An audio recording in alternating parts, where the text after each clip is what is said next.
मनुष्य को अपनी अनेक तरह की आवश्यकताओं के लिए श्रम करना पड़ता है।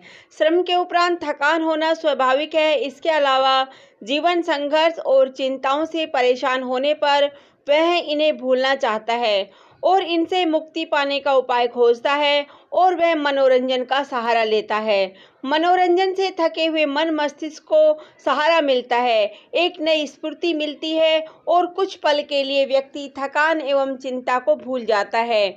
मनोरंजन की आवश्यकता और उसका महत्व। आदिम काल से ही मनुष्य को मनोरंजन की आवश्यकता रही है। जीवन संघर्ष से थका मानव ऐसा साधन ढूंढना चाहता है जिससे उसका तन मन दोनों ही प्रफुल्लित हो जाए और वह नव स्फूर्ति से भरकर कार्य में लग सके। वास्तव में मनोरंजन के बिना जीवन नीरस हो जाता है। ऐसी स्थिति में काम में उसका मन नहीं लगता और नए व्यक्ति को कार्य में वांछित सफलता मिलती है। ऐसे में मनोरंजन की आवश्यकता असंदिग्ध हो जाती है। प्राचीन काल में मनोरंजन के साधन। प्राचीन काल में नए मनुष्य का इतना विकास हुआ था और नए मनोरंजन के साधनों का। वह प्रकृति और जानवरों के अधिक निकट रहता था। ऐसे में उसके मनोरंजन के साधन भी प्रकृति और इन्हीं पालतू जानवरों के इर्द गिर्द हुआ करते थे। वह तोता, मैना, तीतर, कुत्ता, भेड़, बैल, बिल्ली, कबूतर आदि पशु पक्षी पालता था और तीतर, मुर्गे, भेड़, भैंसे, सांड आदि को लड़ाकर अपना मनोरंजन किया करता था। वह शिकार करके भी मनोरंजन किया करता था। इसके अलावा कुश्ती लड़कर, नाटक, नौटंकी, सर्कस आदि के माध्यम से मनोरंजन करता था। इसके अलावा पर्व, त्योहार तथा अन्य आयोजनों के मौके पर वह गाने बजाने तथा नाचने के द्वारा आनंदित होता। आधुनिक काल के मनोरंजन के साधन। सभ्यता के विकास एवं विज्ञान की अद्भुत खोजों के कारण मनोरंजन का क्षेत्र भी अछूता न रह सका।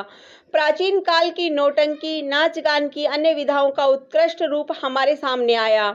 इससे नाटक के मंचन की व्यवस्था एवं प्रस्तुति में बदलाव के कारण नाटकों का आकर्षण बढ़ गया। पार्श्व गायन के कारण अब नाटक भी अपना मौलिक रूप कायम नहीं रख सके, पर दर्शकों को आकर्षित करने में नाटक सफल है।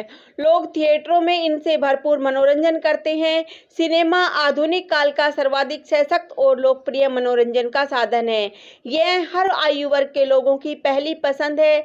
यह सस्ता और सर्वसुलभ होने के अलावा ऐसा साधन है जो काल्पनिक घटनाओं को वास्तविक रूप में चमत्कारिक ढंग से प्रस्तुत करता है, जिसका जादू सा असर हमारे मन मस्तिष्क पर छा जाता है और हम एक अलग दुनिया में खो जाते हैं।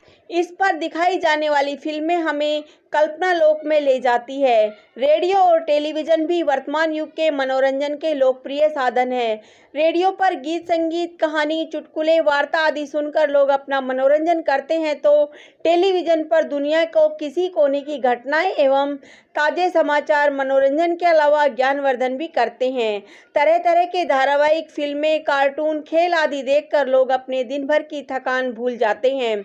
मोबाइल फ़ोन भी मनोरंजन का लोकप्रिय साधन सिद्ध हुआ है। इस पर एफएम के विभिन्न चैनलों से तथा मेमोरी कार्ड में संचित गाने इच्छानुसार सुने जा सकते हैं। अकेला होते हुए भी लोग इस पर गेम खेलना शुरू कर देते हैं। कैमरे के प्रयोग से मोबाइल की दुनिया में क्रांति आ गई। अब तो इससे रिकॉर्डिंग एवं फोटोग्राफी करके मनोरंजन किया जाने लगा है। इन साधनों के अलावा म्यूजिक प्लेयर्स, टैबलेट, कंप्यूटर भी मनोरंजन के साधन के रूप में प्रयोग किए जा रहे हैं। भारत में मनोरंजन के साधनों की स्थिति। मनुष्य की बढ़ती आवश्यकता और सीमित होते संसाधनों के कारण मनोरंजन के साधनों की आवश्यकता और भी बढ़ गई है, परंतु बढ़ती जनसंख्या के कारण ये साधन महंगे हो रहे हैं तथा इनकी उपलब्धता सीमित हो रही है। आज न पार्क बचे हैं और खेल के मैदान। इनके अभाव में व्यक्ति का स्वभाव चिड़चिड़ा, रूखा और क्रोधी होता जा रहा है। इसके लिए मनोरंजन के साधनों को सर्वसुलभ और सबकी पहुंच में बनाया जाना चाहिए। उपसंहार। मनोरंजन मानव जीवन के लिए अति आवश्यक है, परंतु अति सर्वत्र वर्ज्यते वाली युक्ति इन पर भी लागू होती है। हमें यह ध्यान रखना चाहिए कि मनोरंजन के चक्कर में हम इतने खो जाएं कि हमारे काम इससे प्रभावित होने लगे और हम आलसी और कामचोर बन जाए। हमें ऐसी स्थिति से सदा बचना चाहिए। धन्यवाद। जय हिंद, जय भारत।